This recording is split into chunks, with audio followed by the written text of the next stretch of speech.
네, 안녕하십니까. 린치입니다. 오늘도 급하게 영상을 하나 만들어 오고 있습니다. 네, 오늘 말씀드릴 내용은 이민법 관련 이슈고요. 요게 호재로 작용을 할 수도 있고, 이게 만약에 실패를 한다면 굉장한 실망이 나올 수도 있을 것 같습니다. 네, 시작하기 전에 구독, 좋아요, 알림 설정 부탁드리고요. 시작해 보도록 하겠습니다. 자, 타이틀 42라는 게 있습니다. 이게 뭐냐면 트럼프 대통령이 시작을 했던 건데, 코로나를 핑계로 시작을 했었습니다. 그래서 국경을 통해서 넘어와가지고 적절한 서류 없이 망면 신청을 하려는 사람들을 무조건적으로 추방을 할 수 있던 그런 정책이었습니다.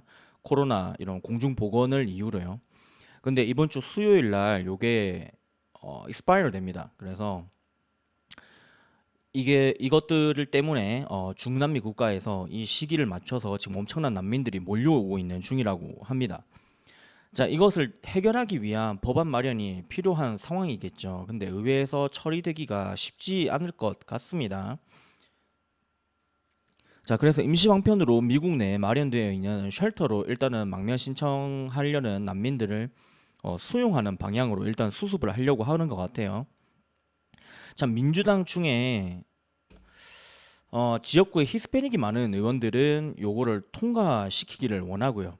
그러니까 한마디로 요 난민들을 받아서 히스패닉들이니까 또 히스패닉이 늘어나면 자기를 지지해주는 지지층들이 두터워지는 거죠.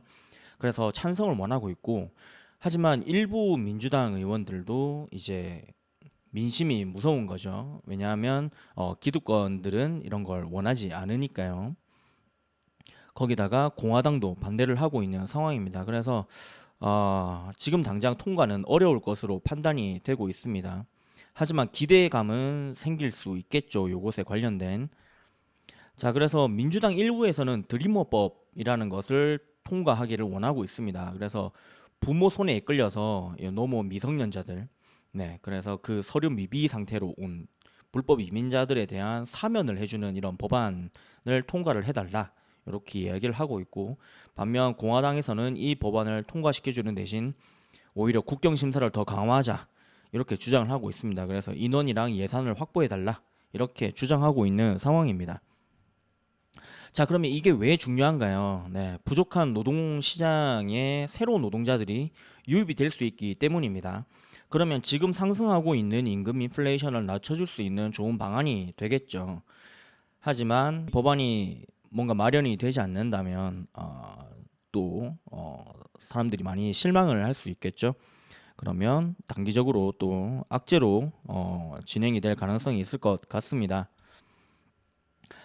자, 그리고 요거를 한번 짚고 넘어가 보고 싶었습니다. 연준이 최근에 인플레이션이 막 이렇게 7.7에서 막 7.1로 이렇게 막 떨어짐에도 불구하고 금리 인하하겠다라는 의지가 전혀 없는 이유에 대해서 이야기를 좀 해보면 지금 네, 시간당 노동자들이 얼마나 돈을 받는지 나타낸 차트고요. 지금 보시면 평균은 여기입니다.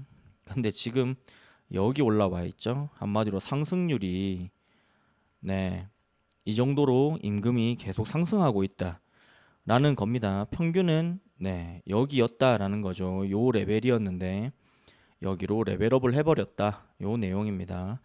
한마디로 임금 상승률이 상당히 높은 편이다. 이런 내용이고요. 자, 그리고 요겁니다. 지금 빨간색 선이 CPI고요. 파란색 선이 스티키 프라이스 컨슈머 프라이스 인덱스입니다.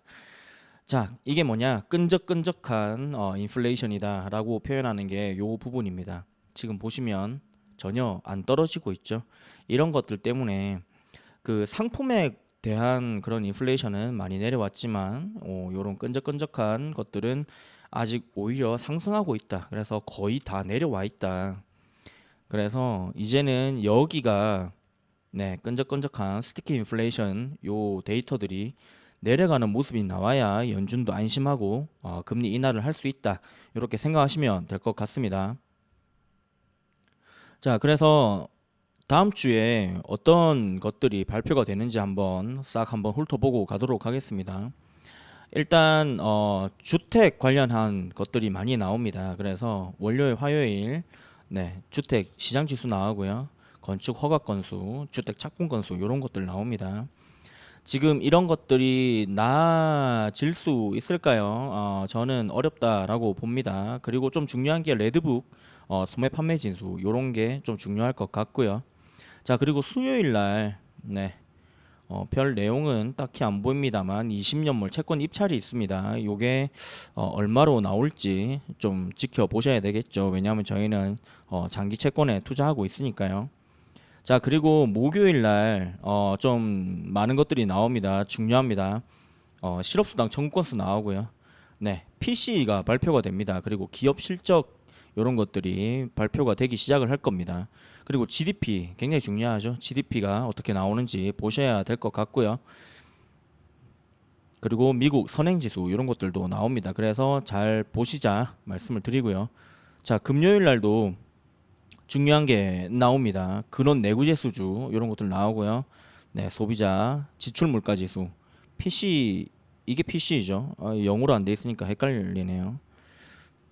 그러면 여기 있는 건 뭐죠? 3분기 여기 있는 건 이거 월별이군요. 11월 PC 지표가 발표가 됩니다. 요거 보셔야 될 것 같습니다. 앞에 거는 신경 쓰지 마시고요.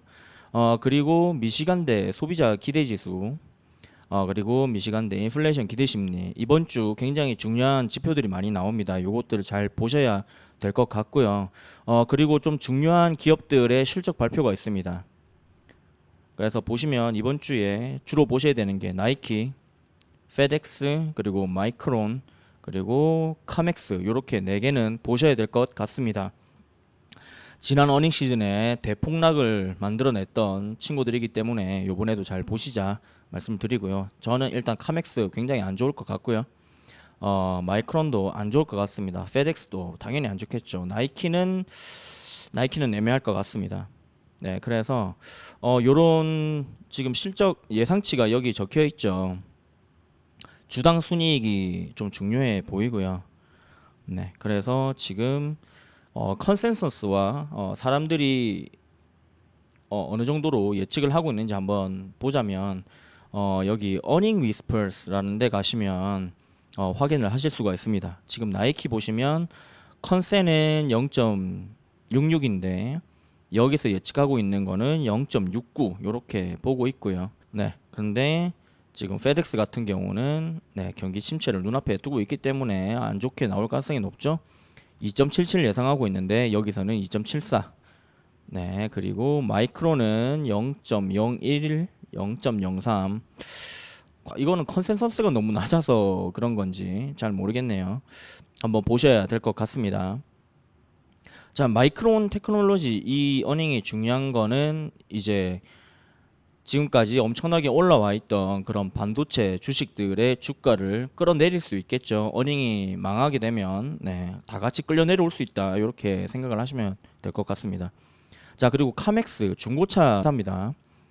상당히 크고요. 어마어마한 규모라서 이 친구들이 망가지기 시작하면 뭐 근데 불보듯 뻔하죠. 지금 중고차 사는 사람 없으니까요. 주가는 더 빠질 가능성이 높다. 네, 이렇게 생각을 하시면 될 것 같습니다. 네, 제가 오늘 준비한 내용은 여기까지고요. 다음 주에 여러 이슈들이 있을 수 있기 때문에 좀 지켜보시면 좋을 것 같습니다. 저는 아직 뭐 뷰가 바뀌거나 이런 건 없기 때문에 저는 이대로 계속 포트폴리오 유지하면서 나가도록 하겠습니다. 오늘도 시청해 주셔서 감사하고 더 좋은 영상으로 또 찾아뵙도록 하겠습니다. 감사합니다.